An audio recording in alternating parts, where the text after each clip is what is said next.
Hey there, it's Jen, and I am here to create a little video. I am the guest designer over at for the Fairytale Club this month in May, and I'm going to be doing 3 guest posts on the blog this month.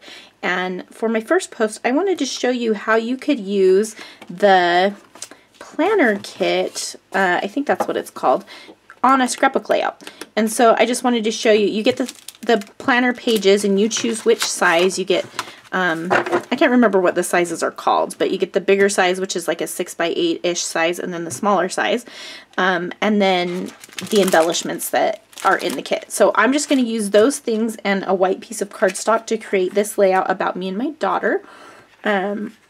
Just about how grateful I am for her. This was a hard day, and I'm grateful for my family and that I have them. And so there are some sentiments in here that I thought would work well for that. So that's my plan, and I'm going to go ahead and put you on fast forward and get started.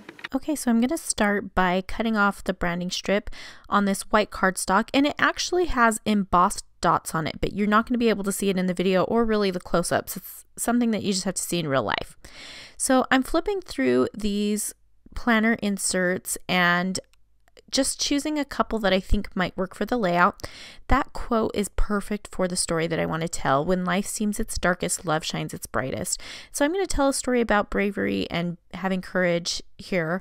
It's a picture of me and my daughter. I thought this was perfect for the girly and strong kit. And I'm going to tell a story about a hard time. Well, this was right before a hard time in our lives, and just how grateful I was to have the support of my family.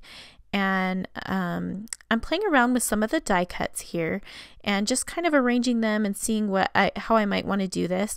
And this layout came together so super quickly because I used those 2 planner inserts. So I used one on just the pattern paper side and then one on the side with the quote, and it just was it came together so easily. So I grabbed all of the hearts that came in the die cuts, and then also the florals.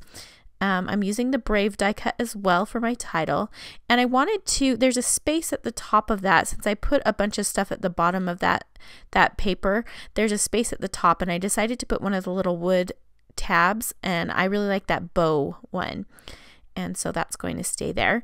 Now I thought about replacing some of those hearts with the gold puffy hearts, and I decided against it because I wanted all those colors in there. That striped pattern paper has all the colors in it, and so I thought it would be nice to bring all those colors in somewhere else as well. I'm going to pop a few of the die cuts up on foam squares, and so that's what I was doing to that little heart that says love on it. And now I'm going to start putting my papers down, and here is where I made a huge mistake. I put my photo on top of that paper and I ripped it, and it was awful, and it's not super noticeable, so I'm going to go with it anyway, but you can see there's a little white rip under the word love, and I kind of I'm going to let it go, but it kind of made me sad. You can see I'm trying to fix it now, and I ripped off some of the color of the black, so I'm fixing that as well, and with just a Sharpie, and it ends up looking fine. So I'm not going to worry about it too much. So I'm just going to start adhering the rest of my stuff down too, and I put that floral piece up on foam even after I put the regular adhesive on it, because I wanted something else popped up, because I had something popped up on the bottom, so that just helps to balance things.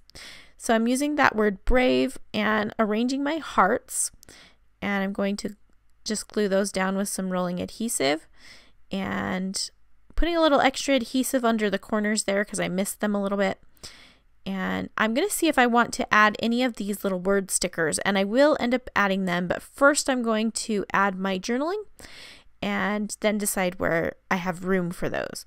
So I just typed it up on my typewriter, and I cut it up using my little swing line miniature trimmer there, and I totally messed it up. I it's hard to sometimes see where I'm cutting with that thing, and so I totally cut into it. So I'm sorry that you're just seeing my desk there, but I went back to my typewriter to type it up again, and now I am being a little bit more careful this time and trimming those up.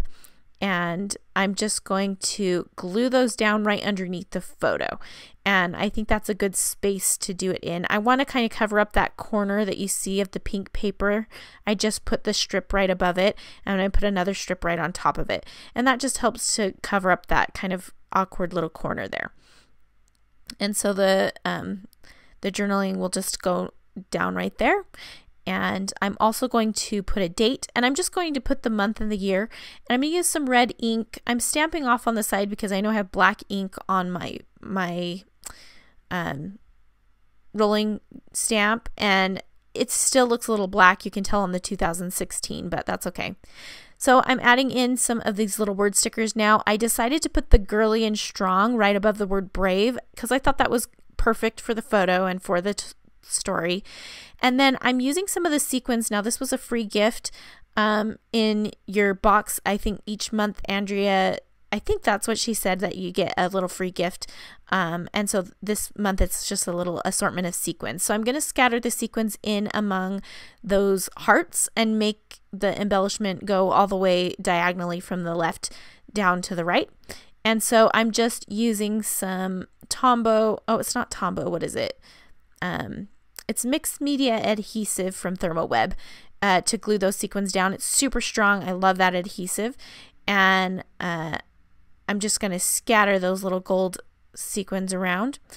And my little glue bottle got clogged up, and so I was just dipping them in kind of.